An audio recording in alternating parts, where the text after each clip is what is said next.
அடுத்து 5 ஆண்டுகள்ல 10,000 புதிய பேருந்துகள் இயக்கப்படும்.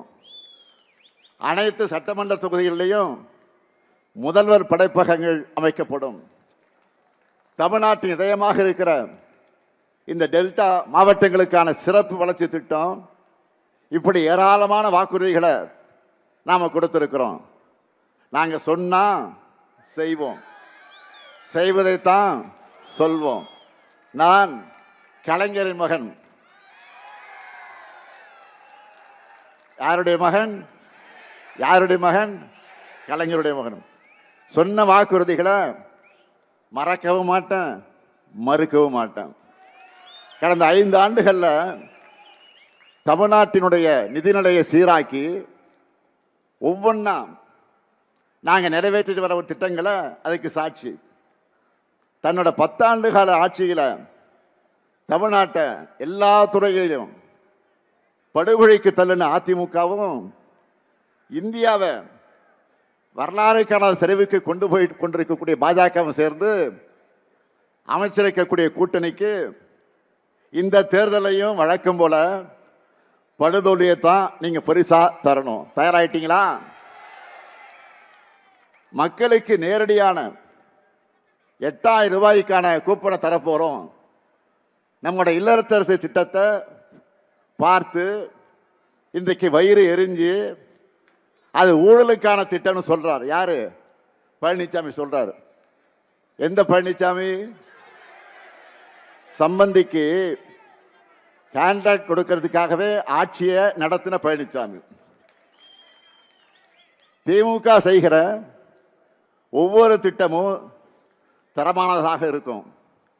எடுத்துக்காட்டுக்கு சொல்றேன். தலைவர் கலைஞர் அவர்கள் 2006 தேர்தலின் போது கலர் டிவி வழங்குவோன்னு சொன்னார். ஆட்சி பொறுப்புக்கு வந்த உடனே கலர் டிவியோட கொள்முதல் நேர்மையாகவும் தரமானதாகவும் யாரும் குறை சொல்ல முடியாத வகையில் இருக்கணும்னு முடிவு செஞ்சு அதுக்கான டெண்டரை ஒப்பந்ததாரரை முடிவு செய்ய அனைத்து கட்சிகள் கொண்ட அதிமுகவும் சேர்த்து, எதிர்கட்சியாக இருக்க அதிமுகவும் சேர்த்து, அனைத்து கட்சி உறுப்பினர்களை சேர்த்து ஒரு குழுவை அமைச்சார்.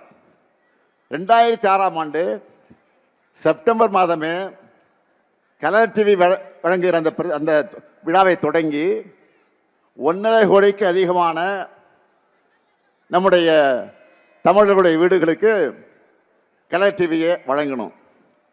கிட்டத்தட்ட 20 வருஷம் ஆச்சு.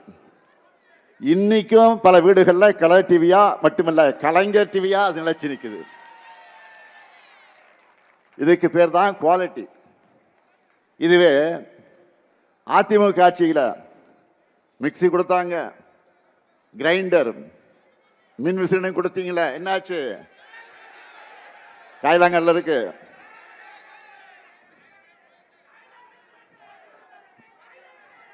இந்த லட்சணத்தில் வாய் இருக்குன்னு என்ன வேணாலும் பேசலாம் என்று பேசிக்கிட்டு இருக்கிறார் நம்முடைய பழனிசாமி அவர்கள். ஏற்கனவே 2021 தேர்தலில் மகளிர் உரிமை தொகையா நாங்கள் 1000 ரூபாய் வழங்குவோன்னு சொன்ன உடனே அவசரமா அவ வீட்டில் இருக்கக்கூடிய ஜெராக்ஸ் மிஷினை ஆன் பண்ணிட்டு 1500 ரூபாய் தருவோன்னு அறிக்கை வெளியிட்டார். பழனிசாமியோட வாய்ச்சி பாடலும் அவருடைய அலங்கோல ஆட்சி நிர்வாகத்தோட ஊழல் அந்த பவுசும் தெரிஞ்சு மக்களான நீங்க அவரை புறக்கணிச்சிங்க. இப்போ மக்களுக்கு நல்லது நடக்கக்கூடாதுன்னு வயிற்றெரிச்சல்ல தன்னை போலவே பிறரையும் நினைச்சு ஊழல் நடக்கும்னு பேசிட்டு இருக்கிறார்.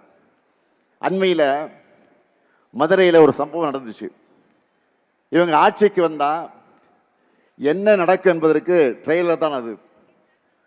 மதுரையில் நடைபெற்ற கூட்டத்தினுடைய நுழைவு வாயில் தந்தை பெரியார் படத்தை வைக்கக்கூடாதுன்னு பாஜக சொன்னதும் சுயமரியாதை இல்லாம அதை எடுக்க துணிந்தவர் தான் பழனிசாமி. மதுரை பாஜக ஆதரவு கூட்டத்தில் தந்தை பெரியாரையும் அண்ணாவையும் கொச்சைப்படுத்துகிற மாதிரி காணொலி காட்சிகள் எல்லாம் வெளியிட்டாங்க. அதிமுகவை சேர்ந்த முன்னாள் அமைச்சர்கள் 3 பேர் கொஞ்சம் கூட சுரணை இல்லாம அதை பார்த்துக்கிட்டு இருந்தாங்க. நான் கேட்கிறேன், மக்கள் தலைவர் எம்ஜிஆர் இருந்தால் விட்டு இருப்பாரா, அல்லது அம்மையார் ஜெயலலிதா அவர்கள் இருந்தாலே விட்டு இருப்பாரா? வேற எங்க அண்ணாவை இப்படி அசிங்கப்படுத்தினா பார்த்துட்டு சும்மா இருந்திருப்பாங்களா? பழனிசாமியுடைய ஒரே சாதனை அதிமுக எனும் கட்சியை அடிமை கூட்டமா சீரழிச்சிருக்கிறதா அவங்க சாதனை. திராவிடம் என்ற சொல்லும் அந்த கூட்டத்தில் அவமானப்படுத்தப்படுது. அதிமுக முன்னணியினர் கூட அதை கூட தடுக்கல.